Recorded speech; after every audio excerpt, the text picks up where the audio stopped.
Welcome back to Area DMG. I'm your host, Philip Wesley, the Mile High Mouth, and today on Area DMG, we're gonna talk about The Legend of Zelda. Or rather, no, the legend of this character right here. Let's let that focus real quick. Come on, focus, you can do it. Yay. Okay, there we go. Yeah, The Legend of Zelda. Or rather, we're gonna be looking at the Legend of Zelda portable titles. What we're going to be doing is we're going to be counting down the top 10 portable Legend of Zelda games, and of course we're going to be highlighting them with Amiibo because why not? And by highlighting them with Amiibo, I mean we're going to go ahead and stack the Amiibo for these up because there's about, weirdly enough, there's about 10 different Amiibo out there and 10 games in the set. What we're going to be doing is we're going to be meeting a particular criteria with our ordering. And that particular criteria is that the game has to have been released in a portable form. Now, we are counting the Switch as a portable and also as a console, but we're not counting anything that was released for a console like the GameCube or the Wii or the Wii U or the Game & Watch, because the Game & Watch Legend of Zelda wouldn't make this list anyways, but those are actually closer to keychain fob type things, similar to like the Game Watches they did, or like Tiger handheld electronic games. And we will not be counting like the CDI ones because that's not a portable. So, because we're only counting Legend of Zelda games released on portables, we will not be counting Four Swords Adventures, although we will be counting Four Swords and Four Swords 30th Anniversary as part of the portable stuff. We also will not be counting The Legend of Zelda Wind Waker, The Legend of Zelda Twilight Princess. Yes, we've bought this game so many times, and because it's not actually a game, we won't be counting the Twilight Princess trailer that came out on the DS that one year. And we won't be counting Skyward Sword. We would be counting Breath of the Wild, but it's not out yet, and I haven't played through it yet, so I don't know where it would belong on this particular list. Especially since it's doing a lot more. People are saying it's kind of similar to Monster Hunter or Dark Souls in level of difficulty, or more of the open world games, and I'm like, really? Actually, what it makes me think of with the whole stamina bar and the eating and the crafting and stuff is it reminds me of this. If you can't, there we go, it focused. This is Survival Kids from Konami. This and Metal Gear Solid for the Game Boy Color, or Ghost Babel, are some of the best games that Konami has done on a portable ever. Well, the Castlevania ones are good too. I really liked Aria of Sorrow. Order of Ecclesia was good. Just like generally, back when Konami was good. And this is a game that really needs to be released on Virtual Console. Totally needs to be released. I just want to harp on it just a little bit, but in this game, you craft items and weapons. You take on harsh environments. You have to keep your characters fed or they'll die. You have to make sure you drink water or you'll die. It's just awesome. You have to survive. And it's good. And it really needs to be re-released. That's why I'm spending a little bit of time harping on it. Let's get down to the countdown, actually. So, for our first game, let's actually go into, well, you'll see what I mean by something that was released on a portable system. But our first one up is a little odd because, to be perfectly honest, I didn't think I was going to like this one. Then I played it for a while. I need to actually go back and beat it. I forgot where I am in this game, and that's kind of a problem with a lot of Legend of Zelda stuff. You could check your map in like Legend of Zelda 3, and you can kind of check on some story aspects, but for the most part, until they started really putting in kind of annoying helpers or marks on your map, you kind of got lost really easily. Except for this one. This one seemed to be a lot more linear. And this one would be The Legend of Zelda Spirit Tracks. Oh, we'll let that there we go. It seems to have now finally gone to focus. But yeah, The Legend of Zelda Spirit Tracks. That one was interesting in that, like, for some bizarre reason, Zelda's dead in it. Well, she gets knocked out of her body, and you go on an adventure with her soul. Now, going on an adventure with another soul is kind of the point behind the next one on my list, and number 9 on my list, mainly because I actually do like the puzzles in the dungeons. Dungeons are my favorite part of a Legend of Zelda game. Well, the story's good, atmosphere's good, but I really like puzzle solving in dungeons. And that's why I really liked The Legend of Zelda Triforce Heroes for the Nintendo 3DS. That one comes in at number 9. Even though it does tend to have kind of a weak single-player mode, I still enjoyed it, and I was actually able to still get a lot of the achievements and such from that. The online play and the multiplayer stuff was pretty good. And that would be number 9 on our list. The Legend of Zelda Triforce Heroes. And speaking of our particular heroes, and also the birthplace of 4 swords, I'm going to have to mention that A Legend of Zelda A Link to the Past comes in at number 7 on our list. This particular, I know this label looks kind of rough because, oh my goodness, this poor label just looks rough.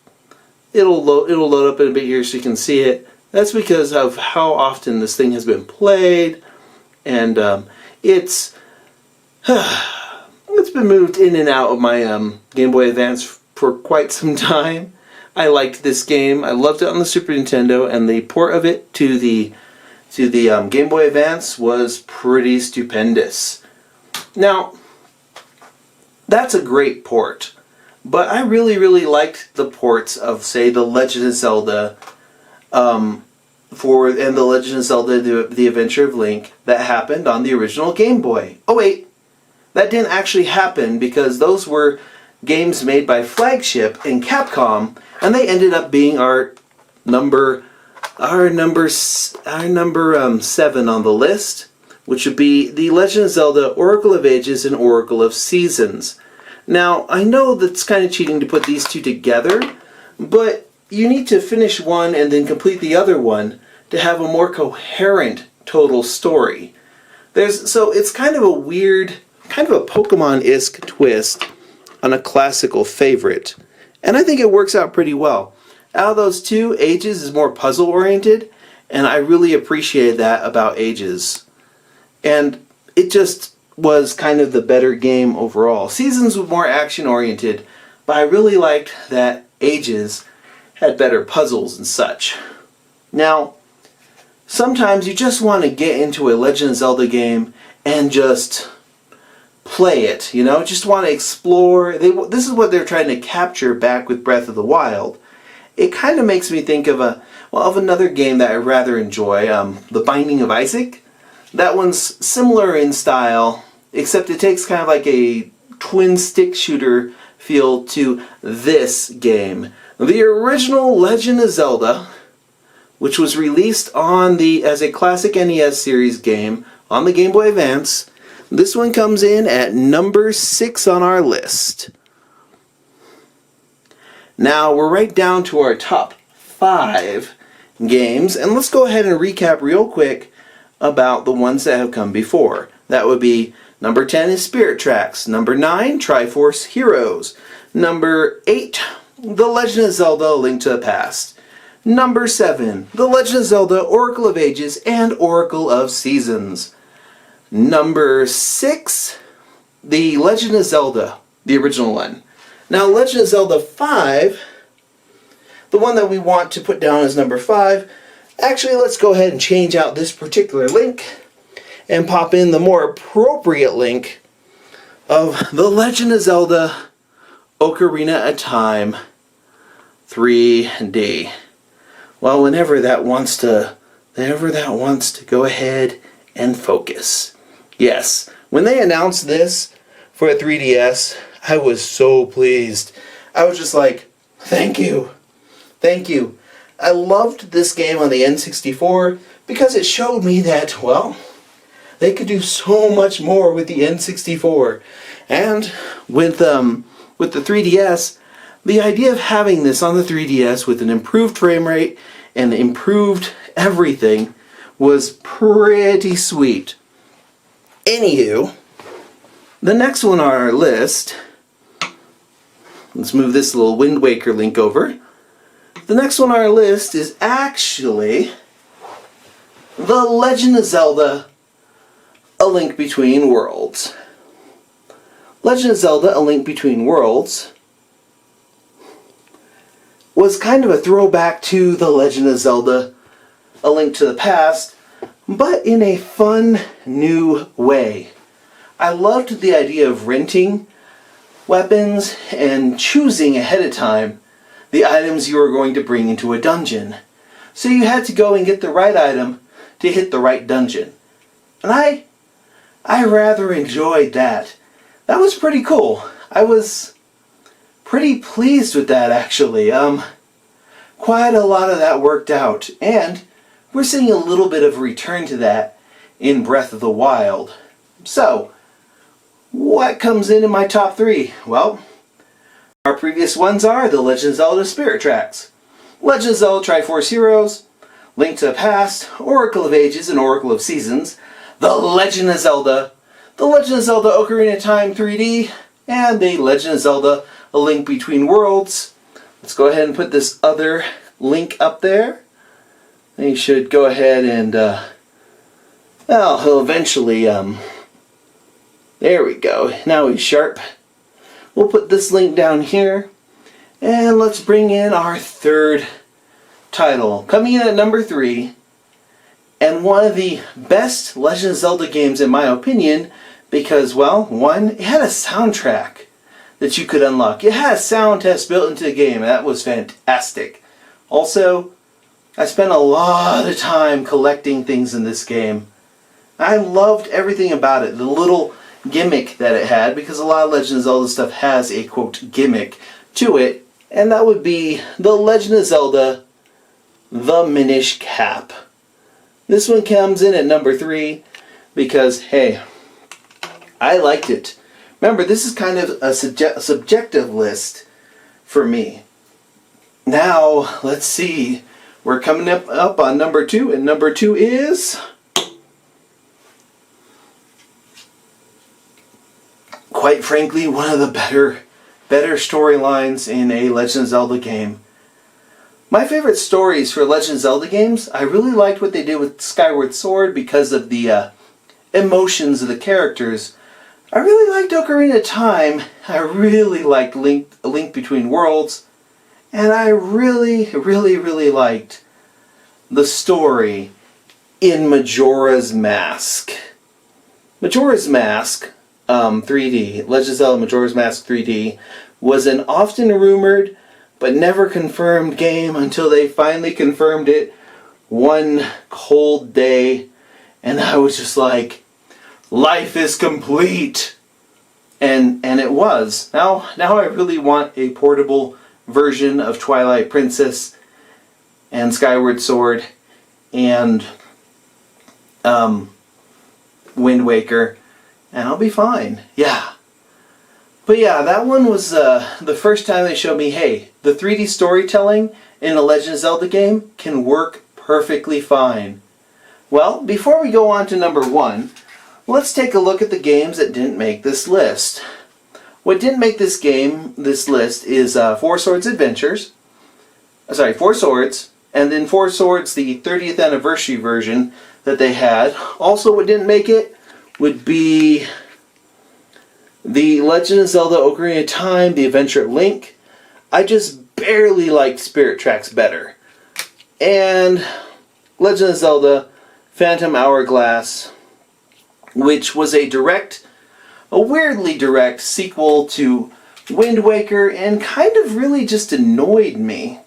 Mainly, I didn't like operating with just the stylus that much. I mean, it's okay in Spirit Tracks because they kind of fixed a lot of issues with it, but it really bugged me in Phantom Hourglass.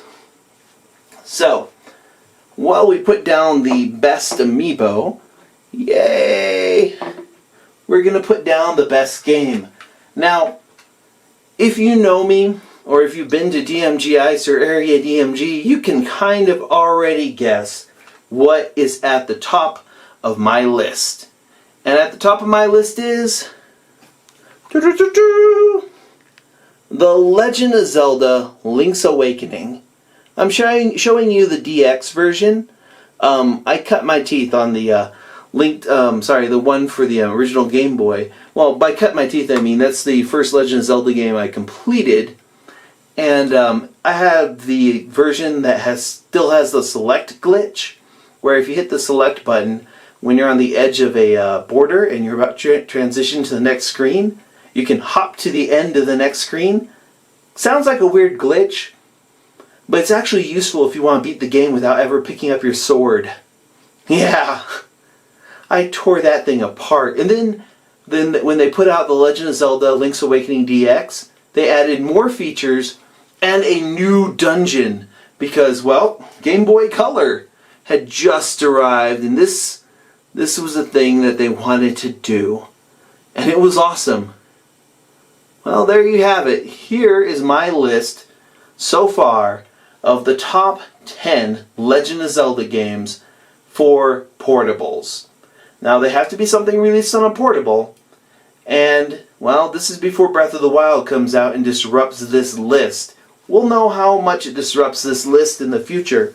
Or if they do us a solid and like get Twilight Princess, Wind Waker, and Skyward Sword onto the Switch or the new 3DS and finally give us portable versions of those. Because then that would disrupt this list even more. Now, some of these games on this list, I'll be perfectly honest, going into this I knew what my top 3 were. But the rest of them, Now, it just really depends on my opinion, and that's what this is based off of. If I do this list a while down the road, I might put Ocarina of Time higher up than, say, A Link Between Worlds, or I might move some of these completely off the list depending on what gets ported over to the Switch or the new 3DS. This list is subject to change, although Breath of the Wild is going to have to be really good to knock out any of my top 3. But we'll find out soon, won't we? Well, what is your favorite Legend of Zelda game? And what's your favorite portable Legend of Zelda game? Meaning it has to have been ported to the portable. Which the portables being the Game Boy, Game Boy Pocket, Game Boy Color, Game Boy Advance, Nintendo DS, Nintendo 3DS, Nintendo New 3DS, and the Switch. How do you think Breath of the Wild will fit in this list? I have no idea, and I can't wait to find out. But yeah, let me know in the comments below what your favorite portable Legend of Zelda game is. Or what your favorite Legend of Zelda game is. Do you agree with this list? Let me know in the comments below. Hit that thumbs up if you haven't already. Hit that subscribe button if you haven't already. Hit that share button if you haven't already. And when you subscribe, make sure that you hit that little bell so you get notified whenever we have a brand new episode. And until that new episode comes out, you are now caught up.